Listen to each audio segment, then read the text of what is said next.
Le doigté du stratège. Parole qui scelle le contrat social. Capacité d'unification.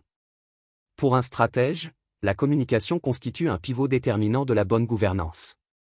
Elle ne se limite pas à informer, elle unit, oriente, inspire et engage.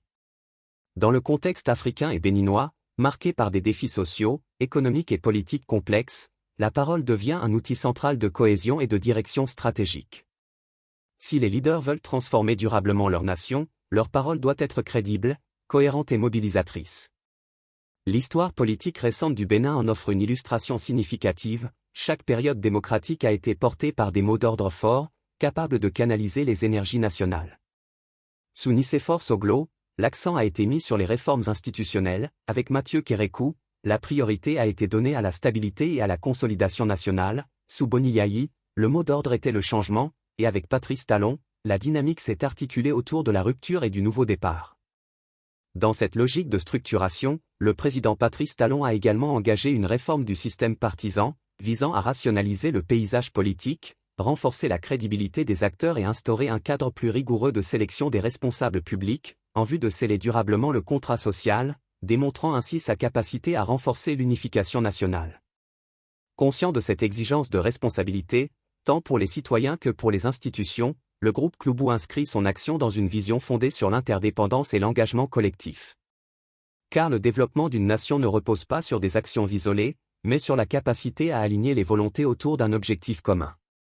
Ainsi, une conviction s'impose, la parole du stratège ne doit pas diviser, elle doit unir, engager et sceller le destin collectif autour de l'intérêt supérieur de la nation. Grand 1. Les grandes nations et la communication. Les grandes nations se construisent autant par la force de leurs industries et de leurs institutions que par la puissance de leur parole collective. Si les grandes nations accordent une place stratégique à la communication, ce n'est pas un hasard, elles ont compris que la parole façonne les esprits, oriente les comportements et protège les intérêts du pays. Les grandes nations investissent massivement dans la communication pour 1. Valoriser et amplifier les réussites nationales. Mettre en lumière les succès économiques, sociaux et scientifiques. Créer une image positive du pays à l'intérieur et à l'extérieur. Renforcer la confiance des citoyens et des partenaires. Une nation qui ne valorise pas ses réussites laisse les autres définir son image. 2. Construire un état d'esprit de grandeur. Installer une culture de l'ambition et de la fierté nationale. Combattre les mentalités de limitation et de dépendance. Inspirer une vision élevée du futur. Les grandes nations pensent grand, parce qu'elles se parlent grand. 3. Former le mental des générations, jeunesse et femmes. Influencer positivement les comportements et les aspirations. Orienter vers le travail, l'excellence et la responsabilité. Créer une nouvelle génération consciente de son rôle.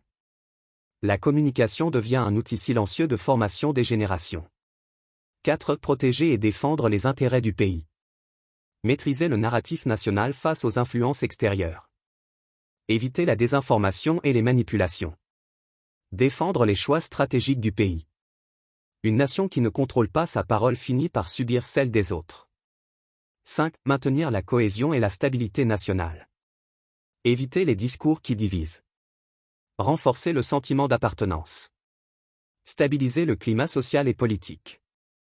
La parole maîtrisée est un instrument de paix et de stabilité nationale. Le groupe Kloubou insiste sur cet effort, car la communication n'est pas un luxe, c'est un instrument de puissance nationale. Les grandes nations investissent autant dans la communication parce qu'elles savent que les esprits précèdent les actions, la perception influence les décisions, le récit façonne les nations. Le défi pour le Bénin et l'Afrique, comprendre pour mieux appliquer, et communiquer pour construire une nation forte, consciente et unie. Une nation se développe en 2 étapes, d'abord dans les esprits, ensuite dans les faits. Grand 2. Les 3 ancrages de la parole pour la cohérence de vie. La parole du stratège ne s'improvise pas, elle repose sur des ancrages profonds qui garantissent son efficacité et sa crédibilité. C'est pourquoi le stratège se construit de manière à ce que sa vie devienne un message. Sa parole devienne crédible. Sa parole devienne un facteur d'unité. Ainsi, avant de parler pour unir, le stratège doit vivre ce qu'il incarne, sa parole tire sa force de la cohérence entre sa vie et ses engagements. Sa vie privée, discipline personnelle, intégrité, équilibre, maîtrise de soi, sa vie professionnelle, compétences, rigueur, résultats, sens du devoir, sa vie interrelationnelle, respect, écoute, responsabilité, capacité à rassembler. Une parole forte naît toujours d'une vie cohérente. C'est sur cette base que le stratège peut exercer un leadership qui transforme réellement la nation, en s'appuyant sur 3 ancrages essentiels. 1. Parole de vérité et de clarté. Dire la réalité, même difficile. Éviter la manipulation et les illusions. Créer la confiance par la transparence.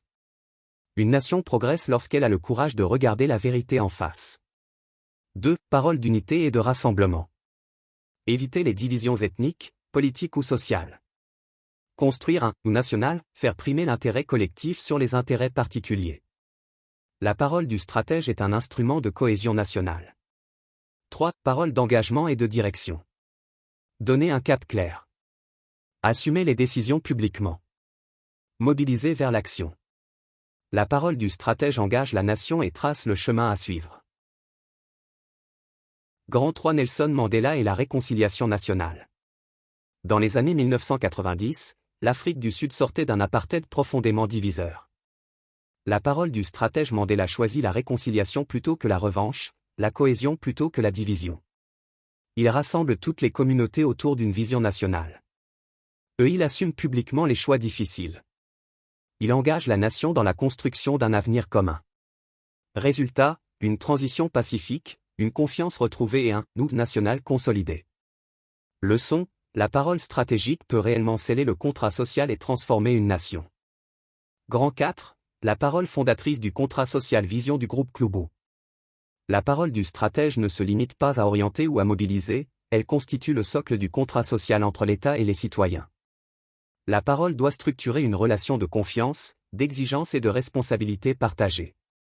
Elle doit toujours viser l'intérêt supérieur du pays. Elle doit être mesurée, responsable et cohérente. Elle doit fonder des engagements durables entre dirigeants et citoyens. Le groupe Clubu exprime sa parole selon 2 dimensions. Passion de vie, parler pour élever, non pour diviser. Résilience, maintenir une parole stable, y compris en temps de crise. Le groupe Clubu continue de porter sa parole à travers des initiatives structurantes, notamment le projet Zémissou, notre Zémidjan sur rail.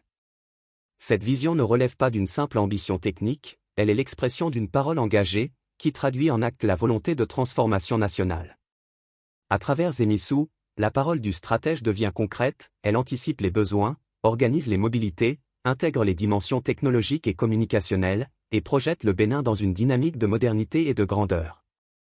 Ainsi, loin d'être une promesse abstraite, la parole portée par le groupe Clubu s'inscrit dans une logique d'engagement réel, où chaque vision exprimée appelle à une mise en œuvre rigoureuse au service du développement et du bien-être collectif. En réalité, la parole du stratège est l'architecture du contrat social et une force de cohésion nationale. Dans cette perspective, le contrat social n'est pas une abstraction, il est un cadre explicite d'engagement réciproque, énoncé avec clarté et porté par une communication crédible. Il devient ainsi une passerelle vers la paix, la sécurité et la création durable de conditions de vie dignes. Le groupe Clubu souligne que, dans les contextes fragiles, notamment à travers les programmes de stabilisation du PNUD, 3.03, caractéristiques sont essentielles, la rapidité, la mise à l'échelle et le renforcement du contrat social. Ce dernier constitue le levier structurant de la confiance collective. C'est par le contrat social que le leader stratège active les piliers de souveraineté et les leviers de dignité, en générant l'énergie nécessaire à la mobilisation citoyenne. Dans le contexte du développement du Bénin, la communication doit être envisagée comme un pivot stratégique, elle rend le contrat social visible, compréhensible et opérant. Elle permet d'unir les efforts, de clarifier les enjeux et de stimuler l'adhésion collective. Investir dans une communication stratégique, inclusive et orientée vers le renforcement du contrat social est une condition sine qua non d'un développement harmonieux et durable. Conclusion. Le leadership d'un stratège ne se limite ni à la décision ni à la vision, il s'exprime pleinement dans la parole. Une parole cohérente, crédible et mobilisatrice est capable de construire l'unité nationale, engager durablement les citoyens, orienter la nation vers la prospérité.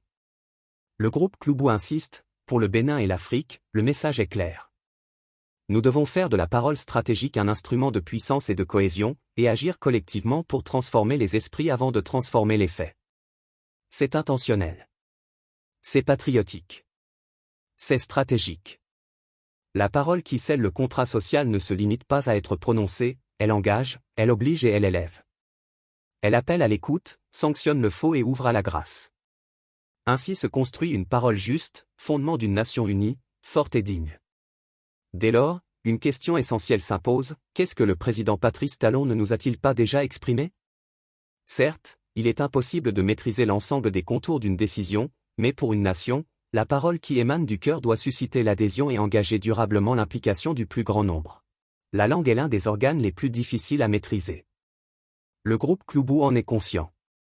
C'est pourquoi il formule ses solutions par écrit, des maquettes conceptuelles structurées, conçues pour faire croître le potentiel national à travers l'éducation, la technologie, l'industrie et une culture de bâtisseurs, nourrie par la créativité et l'innovation.